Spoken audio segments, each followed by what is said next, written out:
안녕하세요. TV 홈닥터 더 나은 덴탈 클리닉 MC 오유진입니다. 건강한 치아는 오복 중에 하나라는 말이 있죠. 그만큼 우리가 살아가면서 치아 건강이 굉장히 중요한 역할을 하기 때문인데요.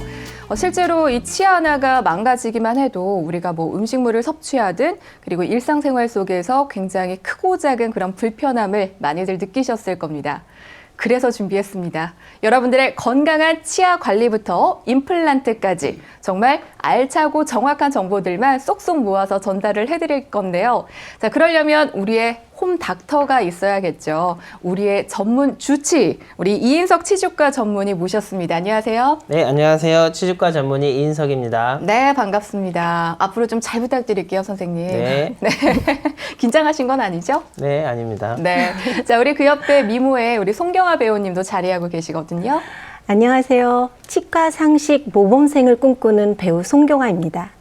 잘 부탁드려요. 원래 근데 좀 치아 관리는 신경을 쓰시는 편이에요? 신경 쓴다고 하는데 그게 그렇게 쉽지가 않아요. 맞아요. 아니 근데 요즘 100세 시대잖아요. 그러다 보니까 남녀노소 불문하고 정말 많은 분들이 이 치아 건강에 대해서 관심들을 갖고 계시더라고요. 아, 네, 맞아요. 그러니까 치아는 유치가 빠지면 노년기까지 쭉 신경 써야 되잖아요. 근데 그게 좀 어렵고, 그리고 어떻게 관리해야 되는지, 그리고 정확한 그 방법이 뭐가 있는지 맞아요. 저희가 정보 전달 받기가 그렇게 쉽진 않거든요. 저도 하긴 해야지 하는데 사실 쉽지가 않잖아요. 네. 그리고 내가 하고 있는 게 정말 이게 올바른 방법인지 맞아요. 그것도 모르겠고 아마 보고 계시는 우리 시청자분들도 많이들 공감하실 것 같습니다.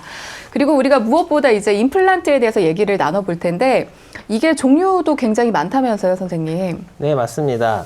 잇몸과 뼈 상태에 따라서 수술 방법도 정말 다양한데요. 또 환자에게 적합한 수술 방법이었냐에 따라서 통증의 차이나 시술의 결과가 달라지기 때문에 환자에게 가장 적합한 시술을 받는 것이 중요하다고 할 수 있습니다. 네, 궁금하다. 앞으로 어떤 이야기들이 펼쳐질지 기대를 안고 한번 시작해 보도록 하겠습니다. 자, 그렇다면 과연 임플란트란 무엇인가? 또 어떨 때 시술을 받아야 되고 어떤 종류가 있는지 지금부터 하나하나씩 한번 알아볼 텐데요. 저도 임플란트에 대해서 들어는 봤어요. 우리 배우님은 어때요? 임플란트. 요즘 특히 TV에서도 많이 봤고 주변에서 임플란트를 하셔야 되는 분들, 하신 분들이 많더라고요. 근데 정확하게 임플란트가 뭔지 이가 빠져서 그냥 이를 심는 게 임플란트? 제가 알고 있는 상식은 거기까지예요. 네, 거기까지. 네. 자, 그렇다면 이제 정확한 걸 우리 선생님이 알려주셔야 돼요. 네, 쉽게 생각하시면 우리가 무릎이나 다른 신체 부위의 조직이 손실되면 상실된 부위를 대체할 수 있는 인공관절 수술을 진행하게 됩니다. 이처럼 치아도 손실되거나 발치했을 경우에 상실된 치아를 대체할 수 있는 인공치아를 시술을 받아야 되는데요. 이거 임플란트라고 부르는 인공뿌리를 턱뼈에 심고 그 위에 치아 머리 부분을 올리게 됩니다. 이렇게 인공치관을 만들어 연결하는 시술이라고 생각하시면 될 것 같습니다. 그러니까 없는 데에다가 임플란트를 심는 거죠? 네, 심고 그 위에 머리를 연결하는 구조. 연결하는 거. 그 구조물까지가 임플란트라고. 그러면 그걸 심으려면 일단 없어야 되는 거잖아요. 그러니까 치아 그렇죠. 상실일 때만 가능한 건가요? 그렇죠. 치아가 없는 부위에 그 치아를 수복해 주기 위해 하는 행위가 임플란트입니다. 상실된 치아에다가 그럼 어쨌든 그게 원인이 돼야겠네요. 그렇죠. 자, 그러면은 임플란트 하려면 상실된 치아여야 되는 거잖아요. 네. 예전에는 치아가 상실되었을 경우에는 브릿지라는 치료로 양측 치아를 삭제해서 치아 상실 부위를 인공치로 수복했는데요. 임플란트가 보편화되면서 멀쩡한 자기 치아를 깎아야 되는 부담감 때문에 요즘에는 환자분들도 원하지 않고 임플란트로 수복하기를 원하십니다. 그 외에도 임플란트는 교정치료 시에도 미니 임플란트라는 작은 임플란트를 이용해 치아를 이동시키는 고정체로서도 사용할 수 있습니다. 굉장히 종류가 다양하네요. 그러니까 그죠? 임플란트 종류가 되게 많은데 그러면 치아 상실이라고 하면은 발치를 해야 되는 상황인데 그러면 치아 상실의 주 원인이 뭐가 될까요? 네, 치아 상실의 주 원인은 여러 가지가 있는데 배우님께서는 어떤 것들이 있다고 생각하시나요? 갑자기 질문을 하시니까 저 테스트 받는 줄 알고 지금 가장 먼저 떠오르는 게 충치가 아닐까요? 충치. 근데 충치는 보통 아이들이 많다고 생각하는데 사실 어른들도 있거든요. 맞아요. 네. 그리고 충치가 사실 있는데도 그냥 지나가는 경우들 되게 많잖아요. 저는 네. 개인적으로 치과를 너무 무서워해서 너무 무서워요. 이 정도면 괜찮겠지? 양치질하고 나면 또 괜찮아지지 않을까? 그리고 조금 그러거든요. 아팠다가도 좀 괜찮아지면 괜찮아. 맞아요. 그리고 안 가잖아요. 근데 네. 그렇게 두다 보면 이게 이제 악화가 되면서 이제 일이 커져 그렇죠. 버리는 거죠. 그렇죠? 네, 맞습니다. 충치는 범위에 따라서 크게 4가지 단계로 나눌 수 있는데요. 1단계인 범란질 손상과 2단계인 상하질 손상 단계에서는 발치까지는 이어지지 않고 해당 충치 부위를 제거한 뒤 레진이나 아말감 같은 재료로 치아를 내놓는 것으로도 치료가 가능합니다. 다만 보시는 것처럼 1단계 같은 경우엔 통증도 거의 없고 흔히 이가 썩었다고 표현하는 우식의 표면 역시 넓지 않아서 발견이 어려워 방치되는 경우가 많습니다. 네. 아니, 우리가 어금니나 사실 그런 부분은 잘 안 보이잖아요, 일단 맞아요. 눈에. 그러다 보니까 그냥 두게 되는데 쭉 이렇게 보니까 그래도 3단계쯤 되니까 손상이 좀 심하네요. 네, 그렇습니다. 흔히 우리가 신경이라고 부르는 곳까지 손상이 진행된 상태인데요. 신경과 혈관이 자리 잡고 있는 치수 영역입니다. 3단계부터는 신경이 자리하고 있는 곳까지 직접적으로 손상되었기 때문에 이럴 경우에는 음식을 먹거나 일상생활 하면서도 심한 통증을 자주 느끼게 됩니다. 근데 치수 손상이라 그랬는데 치수가 뭐예요? 네, 우리 치아 내부에 보시면 그 신경과 혈관들이 자리 잡고 있는데 그 신경과 혈관에 그 엉켜있는 덩어리를 치수라고 부르게 됩니다. 그러면 3단계부터는 신경치료를 받아야 되는 건가요? 네, 맞습니다. 치수 부분에 염증이 생겼기 때문에 치통이 커지게 됩니다. 따라서 신경치료를 통해 변성되어 괴사된 치수 부분을 제거해 준 뒤 크라운 방식의 보철물을 씌워주게 됩니다. 이마저도 방치의 끝부분인 뿌리 끝까지 전이된 4단계로 넘어간다면 이가 흔들리게 되고 뿌리 끝을 둘러싸고 있는 잇몸뼈까지 괴사될 수 있어 심할 경우엔 발치의 가능성이 높아지게 됩니다. 근데 일단 우리가 치아 상실의 가장 기본적인 게 일단 이런 충치부터 시작이 되는 건데 혹시 그럼 다른 이유도 있을까요? 네, 바로 풍치입니다. 풍치요? 풍치? 바람풍 이치를 써서 공기를 스치기만 해도 아프고 시리다는 뜻으로 붙여진 이름인데요. 흔히들 병명으로는 치은염과 치주염으로 불리고 있습니다. 그러면 치은염과 치주염이 이름이 비슷한데 어떤 차이가 있나요? 네, 우선 치주염이란 치아 주위 조직에 염증이 생기는 것을 말하는데요. 치주염의 전 단계가 바로 치은염이 됩니다. 우리 치아 주위 조직에는 치아를 둘러싸고 있는 치은, 치조골, 그 치조골과 치아를 이어주는 치주인대 등이 있습니다. 치은염은 이 중에서 치은에만 국한된 염증 상태입니다. 하지만 초기에 치석을 제거하지 않고 계속 방치하게 되면 초반에는 치은에만 국한된 치은형 상태가 지속되지만 치석 위로 세균들이 들러붙게 됩니다. 이때 독성물질을 내뿜게 되는데 이 독성물질이 바로 잇몸뼈를 녹이면서 치주염을 발생시키게 됩니다. 치주염은 진행 과정에 따라 경도, 중등도, 중증 치주염 이렇게 3가지 단계로 나누어 볼 수 있습니다. 일단 치은염, 이게 이제 잇몸에만 염증이 생긴 거고 그 단계가 조금 더 심해지면 이제 잇몸뼈, 치주 인대에도 이제 생기는 게 바로 치주염이라는 거죠. 네, 그렇다면 치주염이 발생하는 원인은 뭘까요? 네, 가장 일반적으로 생각해 볼 수 있는 게 치태와 치석을 꼽을 수 있습니다. 우리가 양치질을 잘못된 방법으로 하게 될 경우에는 칫솔질이 닿지 않는 곳들이 생기게 됩니다. 그게 오랜 시간 계속 반복된다면 치태, 즉 세균 덩어리들이 치아 표면에 쌓이게 되는데 그게 우리 입안의 타액 성분 중에 칼슘과 인이라는 성분들과 결합되면 석회화되고 단단해지면서 결국 치석으로 변하게 됩니다. 자, 모든 치아에 치석이 존재하는 게 보이시죠? 저 사이사이 끼어 있는 거예요? 네, 그게 다 치석입니다. 아. 저 치석은 양치질로는 제거가 안 되고 꼭 치과를 방문하셔서 스케일러라는 기구로 제거를 해야 제거가 되게 됩니다. 그림을 보면 잇몸하고 잇몸뼈가 점점 사라지는 것처럼 보이긴 해요. 네, 잘 보셨습니다. 치석이 이렇게 잇몸 내부로까지 번지게 되면 우리 잇몸뼈를 녹여버리기 때문에 뼈 자체가 얇아지게 됩니다. 더불어 중증 치주염으로 되면 치아가 심하게 흔들리게 되고 결국 발치하기에 이르게 되는데요. 특히 풍치는 충치처럼 한 치아에만 발생하는 것이 아니라 치아 전반에 걸쳐서 다발적으로 발생하기 때문에 훨씬 더 주의를 기울여야 합니다. 아니 이렇게 보니까요 되게 무섭네요. 저게 점점 이렇게 썩어서 없어지는 거죠? 네, 잇몸뼈가 점점 녹으면서 치아를 잡고 있는 뼈들이 점점 내려가기 때문에 치아 자체가 흔들리게 됩니다. 근데 근데 결국엔 뽑아야 되는 맞아, 건가요? 너무 네, 무섭다. 너무 흔들리면 이제 발치까지 이르게 될 수 있습니다. 근데 발치를 안 하는 게 가장 좋은 거 아니에요? 너무 흔들리고 염증이 커지면 그 밑으로 치조골 소실이 더 심해지기 때문에 그러면 추후에 우리가 앞으로 이야기하게 될 임플란트 같은 것도 하기가 어렵게 되고 틀니 같은 걸 하려고 해도 잇몸뼈가 부족하게 되면 부착력도 떨어지고 상당히 문제점이 많게 됩니다. 그러니까 잇몸도 튼튼하게 있어야 임플란트도 가능한 가능하고 거네요. 틀니도 가능하게 됩니다. 틀니도 가능하고. 아니 그러면 이게 발치까지는 아니더라도 그럴 때는 그러면 치료법이 어떤 게 있을까요? 네, 저렇게 중증 치주염까지는 가지 않고 경도나 중등도 치주염의 경우에는 치조골 소실이 뿌리 끝까지는 가지 않았기 때문에 치아 동요도가 그렇게 심하지는 않습니다. 이럴 경우에는 우리가 흔히들 치과 가시면 듣는 잇몸 치료라고 있죠. 치주 소파술이나 치근면 활택술이 이 잇몸 치료에 해당하는데요. 이 잇몸 치료를 해야 치주 질환의 발생을 억제할 수가 있습니다. 그리고 더 나아가서는 상황에 따라서는 골리식술 같은 치주 수술을 통해서 상실된 치조골을 재생시켜주는 방법도 있습니다. 이렇듯 치주 질환이 초기에 발견하고 수시로 정기 점검을 받는 것이 치료 자체도 수월해지고 자기 치아를 장기간 보존할 수 있는 방법이 되겠습니다. 어려운 단어가 너무 많이 네. 나오는데 잘 알아들으셨어요, 우리 아니요, 저 배우님? 몰라서 한번 여쭤보려고요. 네. 치주 소파술? 그 네, 지근면 치근면 활텍스? 활텍스.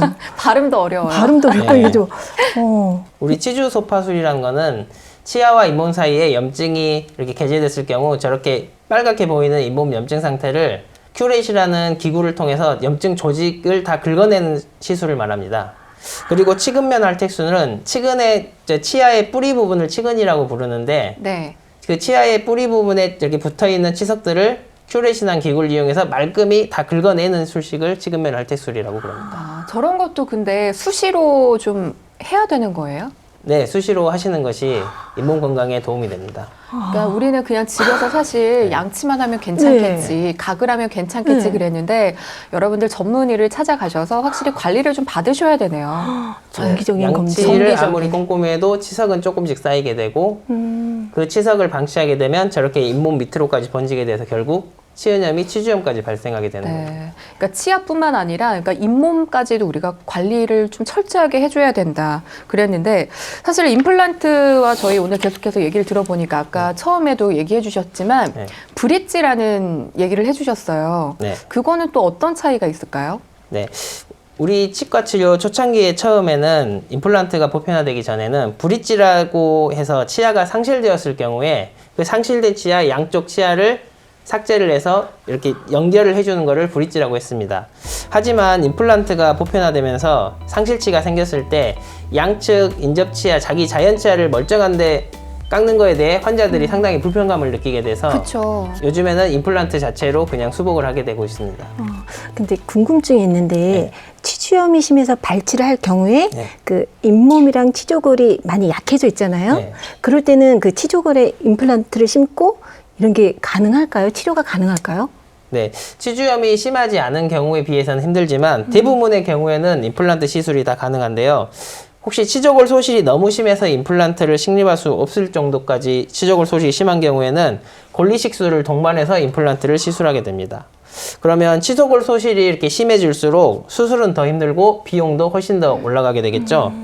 그래서 우리가 초기에 정기 검진을 받는 것이 가장 중요하다고 할 수 있습니다. 그렇겠다. 아니 근데 골 이식이요? 골 이식? 네, 치조골 이식술이라고. 치조골 이식술? 네. 그거는 뭐예요? 안에 뭐 파가지고 하는 건가? 아니, 치조골 이식술에는 이게 크게 나누면 자가골 이식. 자가골 이식은 자기 몸의 어느 부위에서 뼈를 떼서 치조골이 소실된 부분에 메꿔주는 자가골 이식이 있고, 그 다음에 이종골 이식은 동물의 뼈를 추출해서 하는 동물의 뼈를 추출해서 이식을 하는 방법이 있고, 동종골 이식은 우리 죽은 사람의 사체에서 골을 채취해서 그 이식하는 이렇게 크게 세 가지의 뼈가 존재하는데요. 네. 자가골 이식이 가장 좋긴 하지만 우리 몸의 어딘가를 또 손상을 입혀서 뼈를 채취해야 되는 그런 부담감이 있기 때문에 그렇네요. 보통은 이종골 이식, 동종골 이식을 많이 사용하게 됩니다. 굉장히 뼈가 부족한 다양한 부위를 다른 데서 채워주는 갖고 오는 역할을, 거잖아요. 근데 그래도 뭔가 느낌에 내 거를 하는 게 더 좋을 것 같은데. 네, 그럼 많이 다들 아프겠죠. 부담스러워하시죠. 어딘가를 떼게 되니까. 그렇죠, 그렇죠, 맞아요. 아니 근데 아무래도 건강한 데에다 임플란트를 하는 게 가장 좋겠지만 치주염이 있으신 분들도 해야 되잖아요. 근데 그런 분들 같은 경우는 그럼 뭐 이제 조금 차이가 있을까요? 수명이 짧다거나? 네, 아까 말씀드렸듯이 치아 주위의 조직에 염증이 생긴 것을 우리가 치주염이라고 그랬잖아요. 이렇듯이 임플란트 주위에도 염증이 생긴 것을 임플란트 주위염이라는 명칭이 있습니다. 물론 치주염이 있는 환자들에게서 임플란트 주위염이 좀 더 잘 생길 수는 있습니다. 하지만 반드시 그런 것은 아니고요. 얼마나 관리를 우리가 더 잘 받고 정기검진을 잘 받느냐에 따라서 임플란트 주위염을 예방하는 데 더 중요한 요소입니다. 특히 치조골 소실이 심했을수록 골 이식 수술을 많이 한 케이스일수록 좀 더 관리를 충분히 잘 받아야 됩니다. 맞아요. 관리 철저하게 해야 됩니다. 근데 오늘 전체적으로 이렇게 얘기를 들어보니까 일단 뭐 충치부터 해서 치주 질환으로 인해서 우리가 발치를 하는 상황일 때 이제 거기를 좀 채워줄 수 있는 게 바로 임플란트다. 그 역할을 하는 게 임플란트다라고 얘기를 해주셨는데 이게 뭐 물론 건강하게 다 가지고 있으면 좋겠지만 그렇지 못한 상황이잖아요. 많은 변화들이 좀 있을 것 같아요. 아래 어금니 하나가 저렇게 빠지게 될 경우에는 양쪽 인접 치아들이 그 상실치 부위로 기울게 됩니다. 그러면서 위에 어금니 쪽 맞닿는 아래 치아가 없기 때문에 위에 어금니도 같이 정출되게 됩니다. 그러니까 다 저것들이 무너져 버린다는 거잖아요. 네. 건강했던 다른 치아들마저도. 네. 그래서 저렇게 하나를 방치하게 되면 저렇게 양측 인접치 3개의 치아를 동시에 또 치료가 들어가야 됩니다. 아래 어금니들이 전부 이렇게 상실된 경우에 오랫동안 방치하게 되면 위에 맞닿는 어금니들이었기 때문에 같이 위 어금니들이 같이 내려오게 됩니다. 너무 심하게 내려올 경우에는 저 어금니들을 모두 발치해야 될 수도 있습니다. 위에 있는 애들마저도요? 네, 즉 다 어금니가 내려와서 밑에 이 교합 평면이라 그러는데 그 치아의 높이들이 맞지 않으면 저작을 씹을 수가 없기 때문에 네. 발치를 하거나 크라운을 다 씌워야 됩니다. 아니 그러면 일단 채워주는 것만으로도 많은 변화가 있을 것 같아요. 장점이라면 그런 것들이 있겠죠. 우선 저장 능률 향상이라는 측면이 있는데 틀니랑 비교했을 경우 임플란트는 저작 효율이 약 4배 이상 정도 강하게 그러니까 됩니다. 우리가 씹는 거 얘기하시는 거잖아요. 네, 저작은 이를 씹는 행위를 저작이라고 합니다. 치아 보존의 입장에서 봤을 때도 우리가 치아가 상실했을 때 기존의 브릿지를 양옆에 치아를 깎아서 할 경우에는 그 보철물 속에서 충치가 생겼는지를 확인할 수가 없습니다. 나중에 보철물이 벗겨봤을 때 저렇게 까맣게 충치가 진행된 경우를 확인할 수 있는데요. 이렇게 브릿지로 하게 될 경우에는 2차 충치 같은 이런 문제점을 발생할 수 있지만 임플란트를 하게 되면 양측 인접 치아를 건드리지 않기 때문에 자기 치아를 보존한다는 의미에서도 큰 의미가 있습니다. 그리고 마지막으로 치아가 상실된 채로 방치하게 되면 우리 몸은 쓰지 않으면 퇴화한다고 다 알고 있죠. 이렇게 네. 치조골도 치아가 상실돼서 쓰지 않으면 위축되게 되는데 임플란트를 하게 되면 그 치조골에 자극을 주기 때문에 위축을 예방할 수 있습니다. 여러모로 지금 뭐 다양한 장점들을 들어봤는데 사실 장점만 있을 수는 없잖아요. 단점도 있을 것 같거든요. 네, 사실 임플란트는 금속이기 때문에 충치가 안 생긴다는 것 외에는 자연 치아에 비해 관리가 더 어렵습니다. 우리 치아는 이렇게 뼈에 박혀 있는 것이 아니라 치주인대라는 것으로 뼈와 치조골에 연결되어 있는데요. 우리 몸은 혈관을 통해 영향을 공급받는데 우리 몸과 마찬가지로 치아와 잇몸 역시 혈관을 통해서 영향을 공급받게 됩니다. 그 공급원 중에 하나가 바로 치주인대입니다. 반면 임플란트는 치주인대가 아닌 뼈와 직접 붙어있는 구조이기 때문에 영양 공급 측면에서도 치아에 비해 상당히 불리한 조건을 가지고 있긴 합니다. 아무래도 자연적인 것보다는 좀 그런 부분이 영향을 못 받으니까. 근데 큰 차이가 있어요. 어때요? 네, 큰 차이가 있습니다. 우리 몸은 염증이 생기면 자동적으로 면역세포에 의한 방어기전이 작동하게 됩니다. 치아에서는 치아 주위 조직에서 염증이 생기면 혈관 속의 면역세포에 의해서 방어를 해주게 됩니다. 하지만 임플란트는 바로 뼈와 직접 연결되기 때문에 그 방어에 있어서 자연 치아보다는 좀 더 취약하게 됩니다. 그리고 두 번째로 잇몸은 여러 방향으로 이렇게 얽혀있는 콜라겐 섬유로 구성되어 있고 치아는 수평적인 섬유군이 있어서 외부에서 오는 세균들이 아래로 침투하는 것을 막아주게 됩니다. 하지만 임플란트는 저렇게 수직 섬유군밖에 없기 때문에 외부의 세균들이 뼈까지 침투하기가 쉽게 됩니다. 그렇다면 세균 침투되지 않도록 아주 관리가 철저해야 되겠네요. 네, 그렇습니다. 임플란트는 이렇게 치아보다 영양 공급 측면에서도 불리한 면이 있고 구조적 측면에서도 염증에 더 취약하기 때문에 철저한 구강관리와 정기검진이 반드시 필요합니다.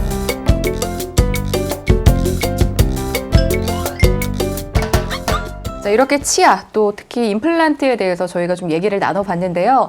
들어보니까 오늘 또 우리 뭐 배우님이 중요한 또 코너를 하나 준비를 네. 하셨대요. 막간 코너가 있습니다. 네. 그 답답했던 치과 궁금증을 질문들을 해결하는 시간인데요. 그 첫 번째 질문이 일단 그거더라고요. 양치 기본적으로 저 한번 질문 있어요. 일단 네. 우리 배우님부터 칫솔질 네. 어떻게 좀 잘하세요? 언제 하세요? 일단은 아침에 일어나서 그리고 점심 먹고 그리고 자기 전에 네. 세 번. 그런데 3번은 해요. 3번. 3번은 해. 3분은 힘들어요. 3분씩 하는 분들이 있을까요? 우리 아마 시청자분들 중에서도 어렵지 않을까. 네, 그러니까 뭐 333 법칙이 있다고 하는데 그게 잘 지켜지는 것 같지는 않아요. 스스로는 한다고 생각하는데 3번은 해요. 맞아요. 우리 그런 얘기 흔히 하잖아요. 하루에 3번 그리고 3분씩 그쵸? 그리고 식후. 그리고 식후. 네네. 그런데 그거를 우리 선생님은 과연 잘 지키고 계신가요? 지키려고 노력은 하지만 저도 잘 못 지킬 때가 많습니다. 네, 사실 하루에 3번, 3분 안에 3분 동안 이렇게 닦기는 쉽지 않죠. 우리가 식사하면서 섭취한 각종 음식 찌꺼기와 세균이 엉켜서 치아 표면에 달라붙으면 막을 형성하게 됩니다. 이걸 아까 치태라고 했죠. 이 치태 속에 세균이 대사활동 후에 산을 내놓게 됩니다. 이 산이 치아 표면을 부식시키면 충치가 되고 잇몸뼈를 녹이게 되면 치주염이 됩니다. 이런 관점에서 보면 하루에 식사를 3번 했으니 그 음식 찌꺼기를 바로 제거해야 하기 때문에 3번 닦아야 한다는 말이 됩니다. 또 가급적 세균이 내놓은 산이 치아나 잇몸에 영향을 끼치기 전에 식사를 마친 뒤 3분 안에 바로 닦는 것이 좋게 됩니다. 아침 식사 후나 저녁 취침 전에는 반드시 꼼꼼하게 닦는 것이 중요한데 우리 타액 성분에는 이렇게 세균이 내놓은 산을 중화시키는 좋은 성분들이 많이 있습니다.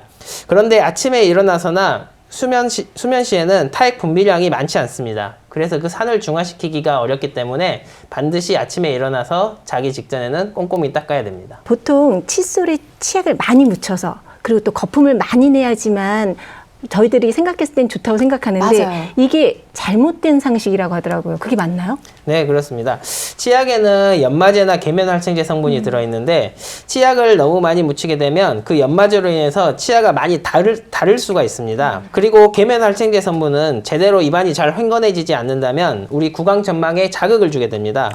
그러면 입안 상대가 건조하게 변하게 되고 그 입안이 건조하게 되면 구취도 날 수가 있고 충치가 더 잘 발생할 수도 있습니다. 저는 사실 기본적으로 뭔가 그 양을 듬뿍 해야 냄새도 덜 날 것 같고 네. 깨끗할 것 같고 그래서 한 번 하고 2번 하고 막 여러 번 할 때도 있거든요. 근데 그게 안 좋은 거죠? 네, 치약을 굳이 안 써도는 되지만 상쾌함을 우리 입안에 유지하기 위해서 쓰는 거니까 굳이 칫솔로 우리 치아 표면에 묻어있는 세균 덩어리만 닦아줘도 사실 괜찮다는 문제는 거죠? 없습니다. 근데 우리가 좀 그 텁텁한 그 찜찜함이 싫어서 저도 그게 상쾌한 싫어서. 느낌을 느끼기 위해 치약을 쓰게 되는 겁니다. 맞아요. 아, 그렇구나. 몰랐어. 그러면 선생님, 그 마트에 가면 네. 뭐 기능성 치약들 있잖아요. 네. 뭐 미백 치약, 뭐 잇몸 치료 치약 시린 이런 거, 것들이 뭐 이런 있는데 거 네. 이런 기능성 치약들이 그 기능을 다 하고는 있나요? 네, 요즘 마트 가면 잇몸 건강 치약이라던가 시린지 치약, 미백 치약들이 많은데 각 치약마다 우리 잇몸에 좋은 성분들이 있고 미백에 좋은 성분, 시린지를 조금 예방해 줄 수 있는 성분들이 있습니다. 그게 꼭 탁월하게 큰 효과는 아니더라도 어느 정도의 효과는 볼 수 있습니다.